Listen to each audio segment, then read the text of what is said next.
Hello, my name is Helen Rudakova. I'm an open yoga teacher. Today, we are going to talk about meditation and touch on the physiological aspects of meditation practices. According to the Patanjali system, there are 8 steps of yoga.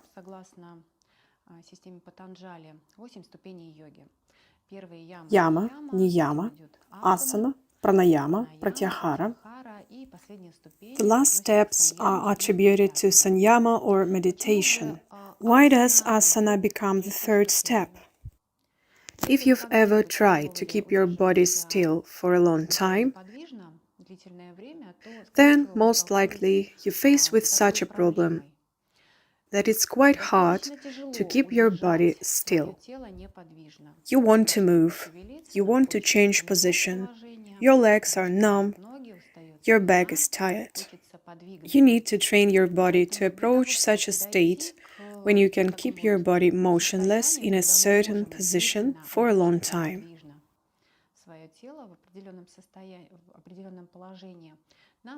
You need to do certain exercises that Hatha Yoga offers.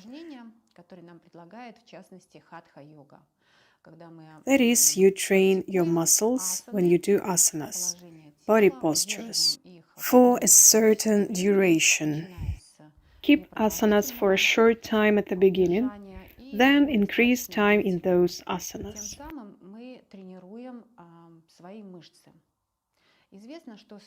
There are several types of muscle fibers: slow or oxidative, fast glycolytic, and fast oxidative.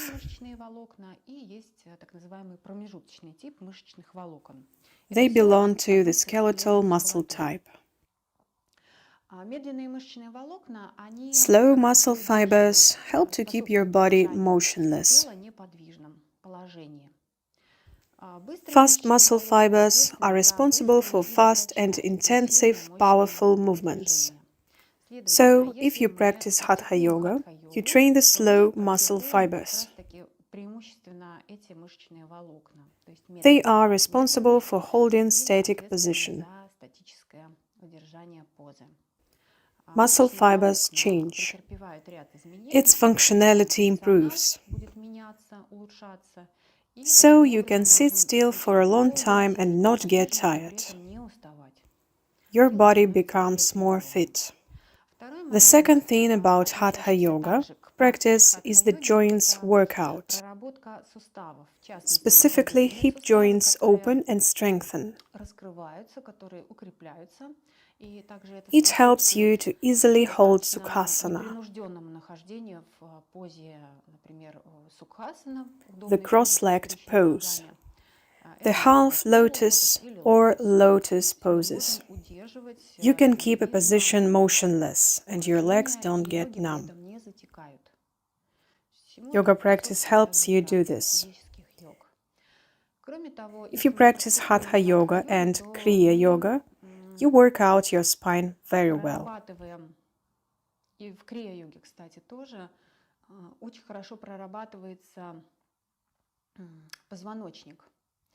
The vertebral column consists of vertebrae.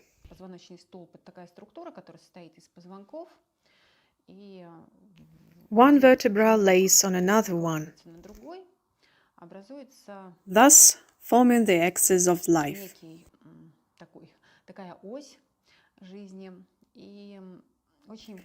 It is important for the spine to be straight during the meditation.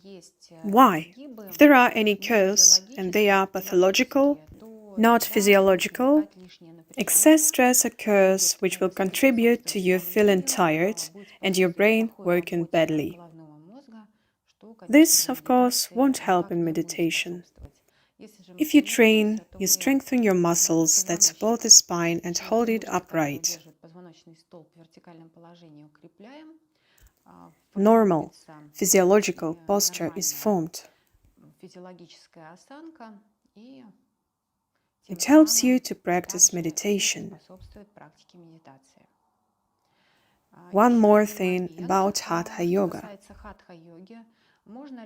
Can you say that Hatha Yoga is meditation itself?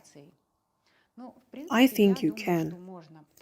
If you practice the postures with proper concentration, if you pay attention to your feelings, to your breath, to the present moment,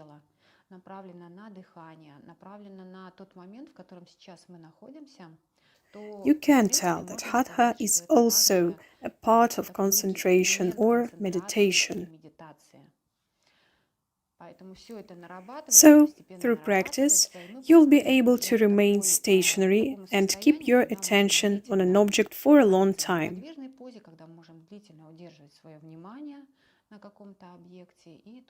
And here you can talk about these steps. Moreover, physical yoga practices also help you to reduce stress level. Reducing stress level is utilization of stress hormones such as cortisol.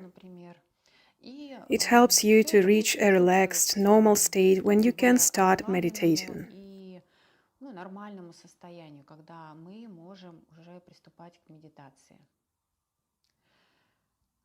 Let's talk about the structure of the nervous system to understand how attention is formed. What is the hierarchy in the formation of attention? The central nervous system consists of the brain and spinal cord. The brain is the central control module of the body. The spinal cord can process reflexes. It carries information between the brain and body. It can also generate complex movements. The brain and the spinal cord form the central nervous system. Spinal cord controls certain reflexive responses. If needed, information reaches the brain. If information reaches the cerebral cortex, or the area that is on top of the brain, the gray matter, we can say that a person realizes what is happening. That is, she realizes certain information and a thought is generated. The brain consists of several areas. We aren't going to discuss it in detail. Conventionally, the brain is divided into lower areas, such as pons and medulla. The medulla oblongata connects the higher levels of the brain to the spinal cord. Then we are going to talk about the intermediate region of the brain that is located between the two hemispheres. And we are going to talk about the cerebral cortex, or what covers the brain, or what is on the top. The lower the region, the more unconscious is the work of the brain, and it's more about reflexes. If we get higher, and if we talk about the cerebral cortex, then it is about awareness. There are thought processes, awareness, understanding what's happening, and control as well. The medulla oblongata connects the higher levels of the brain to the spinal cord, extending below the skull. The medulla oblongata makes up the lower part of the brainstem. It contains the centers responsible for survival, such as the breathing center, the cardiovascular center, the central that controls eating behavior. These centers are involved in involuntary functions. It doesn't depend on a person's will. For example, you can't control your breathing while you're sleeping. You can't control vascular tone. Thus, those areas are more ancient. We already see them in fish. And of course, we inherited them. They are responsible for basic needs, for survival. A newborn has an active lower region of the brain in the first place. And as the brain matures, neurons mature from lower regions to higher regions.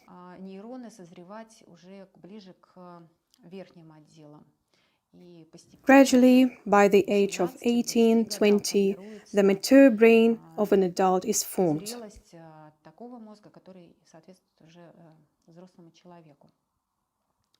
In the higher region, attention is formed.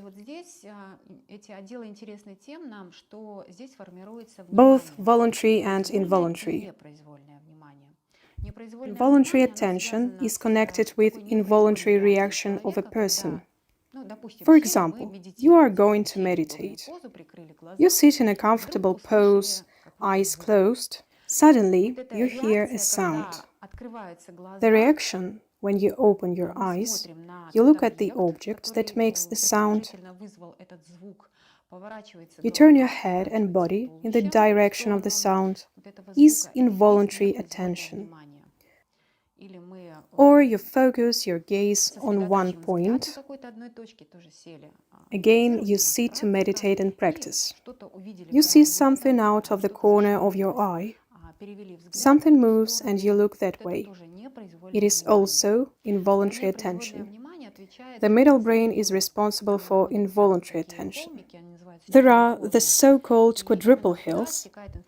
Information comes here from the visual and sound senses.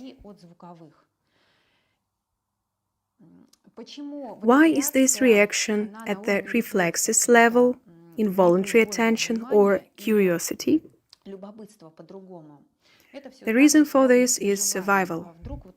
What if this information is important for survival?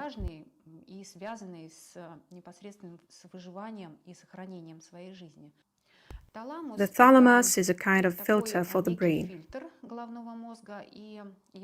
It's similar to manas in yoga visualization that filters information and doesn't let in unimportant signals, in its opinion. The thalamus acts as a filter or a secretary. If it thinks that the information is important for the cerebral cortex, for awareness, it lets this information in. If the thalamus believes that this information is not important, it filters this information, and the information stays at this level. The person doesn't realize this information. Such an important element as pain is of first priority, and the thalamus lets it in. So if a person feels pain, it definitely comes to the realization of this pain. The person understands that he is in pain and how much it hurts. Pain is a very important signal. One more thing about attention.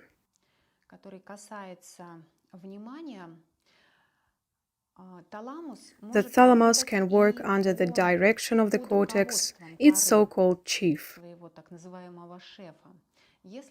The cortex tells it, don't miss these kinds of signals. Focus on this object now. For example, on breathing.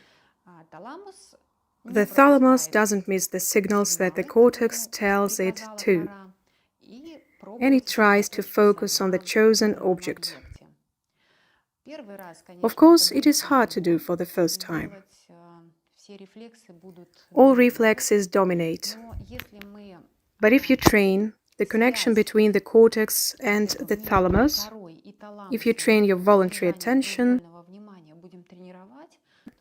it will get easier and easier each time. Interaction between certain structures of the brain is referred to as connections between neurons.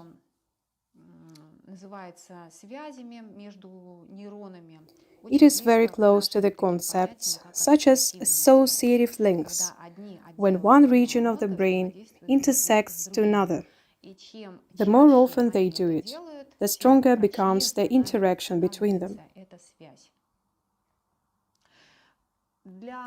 Permanent signals aren't important for the thalamus. It is interested in new signals, because a new signal is information which may be important for the survival of a person.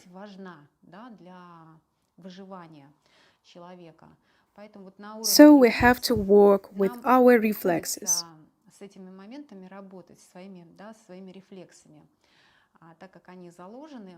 With the help of the cortex. Through our will, we work with it step by step and can partly control it. The cortex is on the top. It is gray matter. It comprises several regions. Certain regions of the cortex are responsible for processing of information that comes from the outside. Auditory, visual, tactile, gustatory, and olfactory information. Certain regions of the cortex are responsible for it. Then this information from certain regions passes to the associative lobes. First, it reaches the parietal lobe that is located just above the back of the head. All sensory signals converge here. Information processing takes place in this region.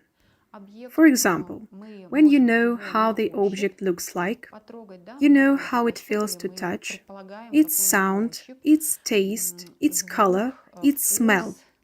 This information converges in the parietal lobe, associative lobe, and then higher synthesis and analysis occurs in the associative frontal lobe, where this information and previous experience converge.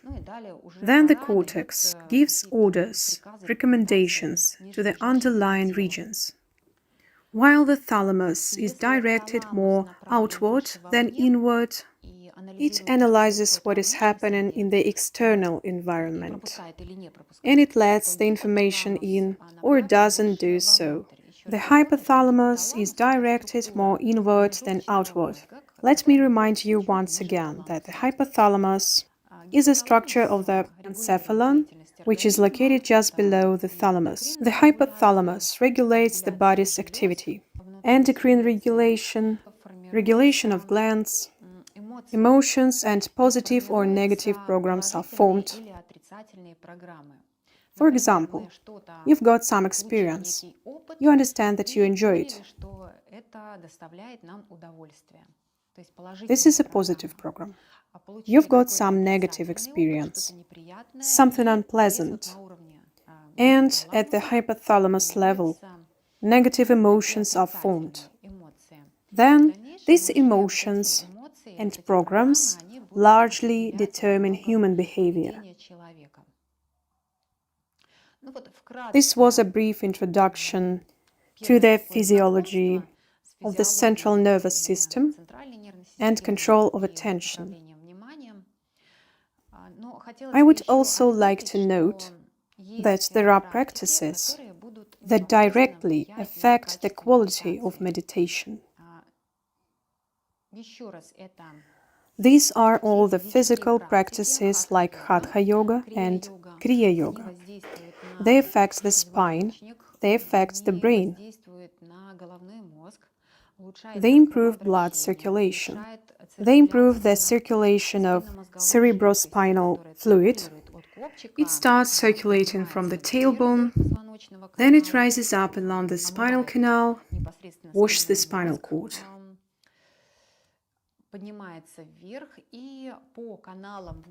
It also circulates through the canals of the brain, ensures the exchange of nutrients, and removes decay products. This is the cerebrospinal fluid. It has been proven that an improvement in the circulation of cerebrospinal fluid occurs during movements where the coccyx is engaged. There are several exercises in Kriya Yoga where we raise and lower the pelvis. These exercises have a good effect on fluid circulation, improves brain function. Of course, breathing techniques such as Kapalabhati, inverted poses, also improve brain function. Sound vibrations also affect our body structures. That's all I wanted to tell you. Let me remind you once more that my name is Helen Rudakova. I'm an open yoga teacher.